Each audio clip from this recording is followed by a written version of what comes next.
Aquariums can be a lot of fun, and they can be very relaxing, but they do require work. That's what we're talking about on this, the final episode of the Ultimate Guide to Your First Aquarium.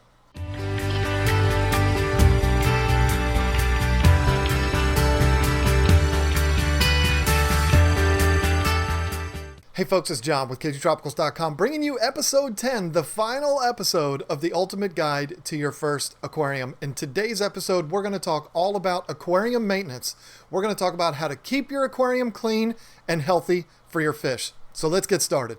For fish keepers, it's not uncommon to become a bit obsessive, wanting to do everything right and going to extremes to get your aquarium right. We go out and we get these fancy filters, we build elaborate sump systems, and we do everything we can to get the best light on the market. But regardless of your setup, there are some things that you're going to need to do to keep your aquarium healthy and keep your fish happy. So let's get into what those things are.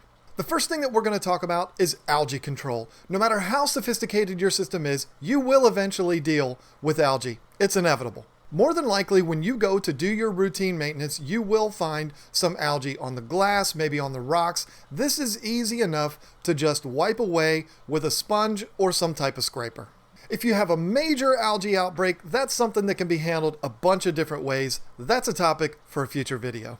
Next, we got to talk about water changes. Water changes are the most important part of maintaining your aquarium. It removes water that's contaminated by leftover food and fish waste and replaces it with good, clean, fresh water. To do a water change, use the siphon hose that we talked about in episode 9 to remove the water while also vacuuming out your substrate. Vacuuming out your substrate is an absolutely critical part of the water changing process. Leftover food and waste accumulate down in the substrate, and really the only way to get it out is to manually vacuum it out.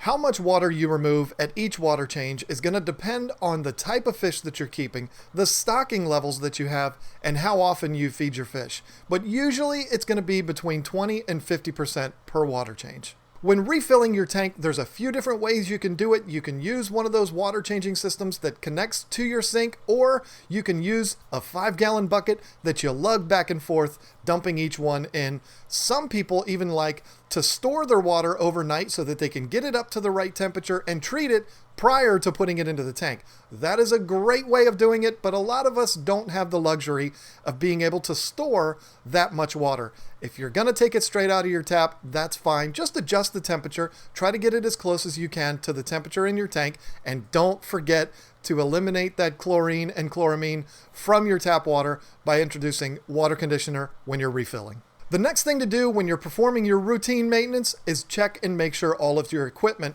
is functioning properly.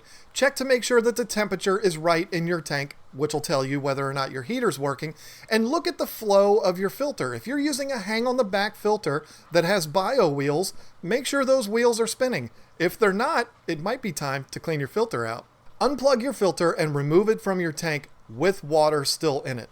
Dump the water that's in your filter into a bucket and take water from your aquarium to help rinse the rest of the filter out. We're going to talk in a second about why that's important. Fill a 5-gallon bucket up about halfway from your aquarium, and then take your filter cartridges, rinse them out in that water, or replace them if necessary. But only replace one filter cartridge at a time if you're using a filter like this that has multiple cartridges. The sponges on these filters is a place where tons of beneficial bacteria grows. Replacing them both could have an effect on your aquarium's nitrogen cycle, so only do one at a time. The reason that we use water in the bucket that is from your aquarium is because it's already been treated and it's already free of chlorine or chloramine.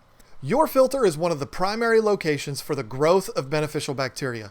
We don't want to kill that bacteria by rinsing our filter out in tap water that contains chlorine. Chlorine's sole purpose is to kill bacteria.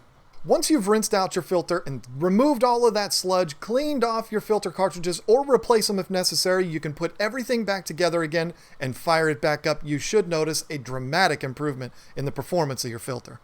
The last thing that I would recommend that you put on your list of routine maintenance is an overall inspection of your aquarium. Take a look at the fish. Make sure that there's no potential health problems that you can address now before they get too bad.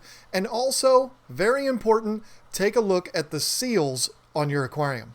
take a quick peek all around your tank to make sure you don't have any leaks. Don't forget this step. A leak can start as just a tiny pinhole that only leaks a drop or two an hour, but this can turn into a serious leak faster than you think. So if you see one, it's time to react. I'll be doing individual videos in the future all about the topics that we've talked about today, like resealing an aquarium and algae control. So you're definitely going to want to subscribe to this channel so that you don't miss those. And there you have it. I hope that this series has helped you to get ready for your first aquarium. My whole goal with putting this series together was to show you that it's not as intimidating and not as overwhelming as you might think.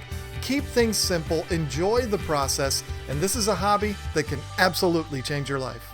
Like I said earlier, since this series is done, I'm going to be starting a whole new series that is going to be your guide to aquarium maintenance. So if you're an experienced fish keeper or if you are a newcomer, it doesn't matter. You're still going to want to subscribe to this channel so that you don't miss out when those episodes start to come out.